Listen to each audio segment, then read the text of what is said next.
guys, welcome back to another video of Miss Flame. So this clip right here probably looks like nothing. It looks like I'm just walking up to a pasture to go catch a horse. But it's actually a pretty big moment where she actually walks up to me and greets me at the gate. Months ago this was not the case, and actually the next clip will show you a little bit of kind of how she was. She used to completely flee if I would even get within, 15 feet, 20 feet of her. So just even in the last few days, she's improved a lot, but in the last month or so, she's improved a ton. So here you'll see I kind of had to step away from her because I crossed her threshold. And I kind of cheated. There's a path in the middle that she likes to take to get to her hay, so I kind of crossed in front of it, and I did crouch down in a non-threatening position to get her curiosity to come towards me, which is the method I used months ago to catch her originally. She is a very curious mare, so when I get down low, it's non-threatening, and she's kind of curious, like, what is this human doing? So that first clip was huge.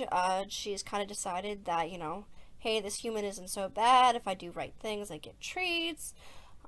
We are doing a lot of positive reinforcement with her just because she seems to respond well with it. When we do still obviously do pressure and release, but I do have a pocket full of cookies just because it's a little bit of an easier way for her to understand yes and no, just because she can be a little bit reactive and flighty.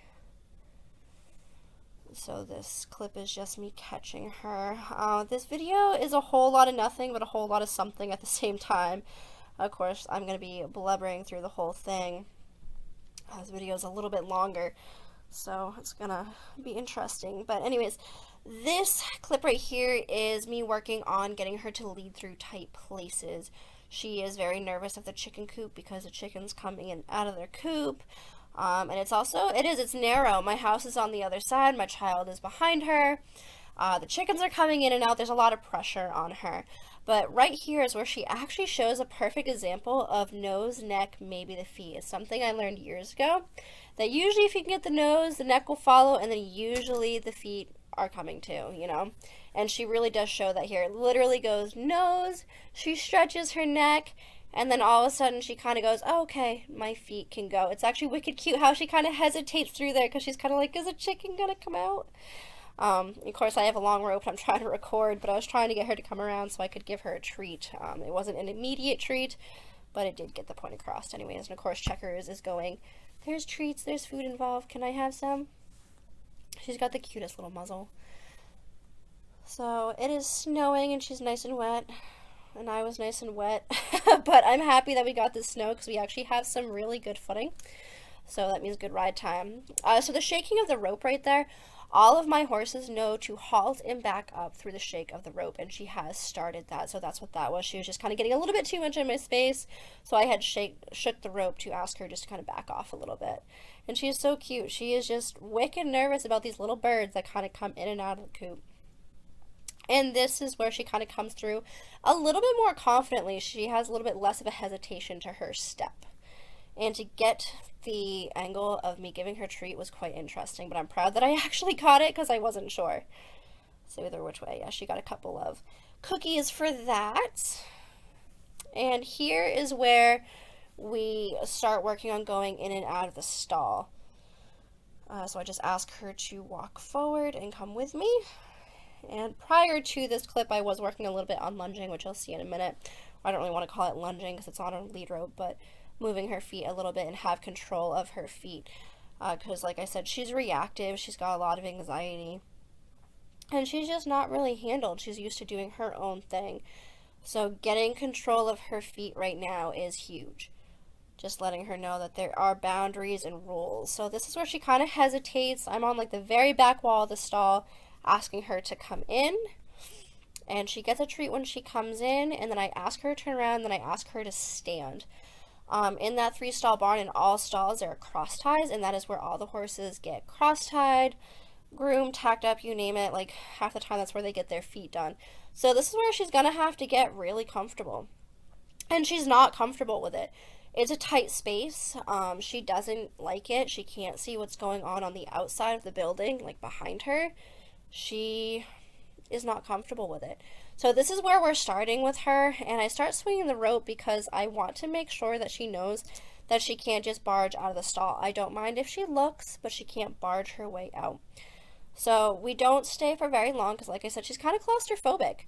So we go in for a few minutes or a few seconds. I ask her to stand, and then we come back out. So here's where I show you kind of moving her feet a little bit, and just like the very beginnings of like getting her to lunge, and asking her to move forward with my voice, and a little bit of the rope asking her to kind of move her shoulder out and to move away from me and to, like, you know, move out on a circle. And when she does feel too much pressure, you can kind of see it. She head shakes and she gets defensive, and her defensive, which I try to avoid it at the best I can, is aggressive. She will try to rear up on top of you. She will, you know, threaten to lunge. She's trying to protect herself because she has always been in charge, so she's not really sure how to take this human that is asking her to do these things. Like, I mean, she's a mare. She's a strong personality. But she is doing better in this session than she did the last.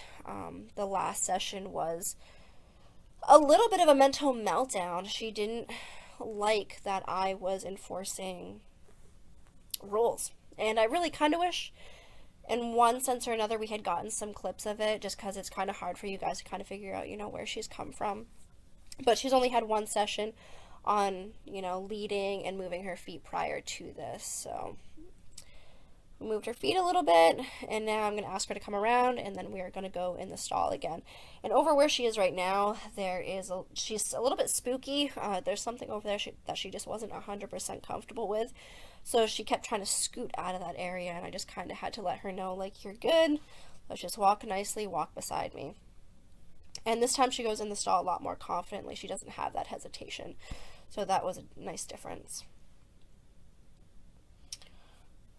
So again, here I ask her to go in, and then I just ask her to stand there. There's no cross ties involved here at all. I just turn her around and just ask her to stand, and I stand in the doorway and just make sure, like right there, she tried to just come right out of the stall and was like, hey, we're done. I just swing the rope to kind of give her, you know, something to, you know, visually get her to back off of. You know, you don't want to bump into the swinging rope because it's not going to feel good on your nose. So just letting her know that she can look, but her feet need to stay on the inside of the stall. And that was much better for her walking out.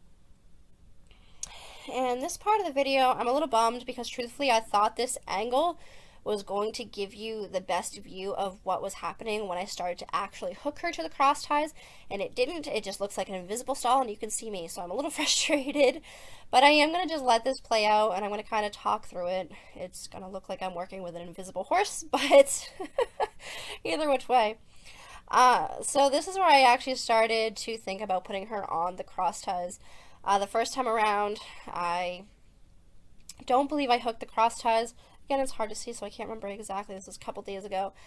But I was just asking her to stand there, and then we walked out.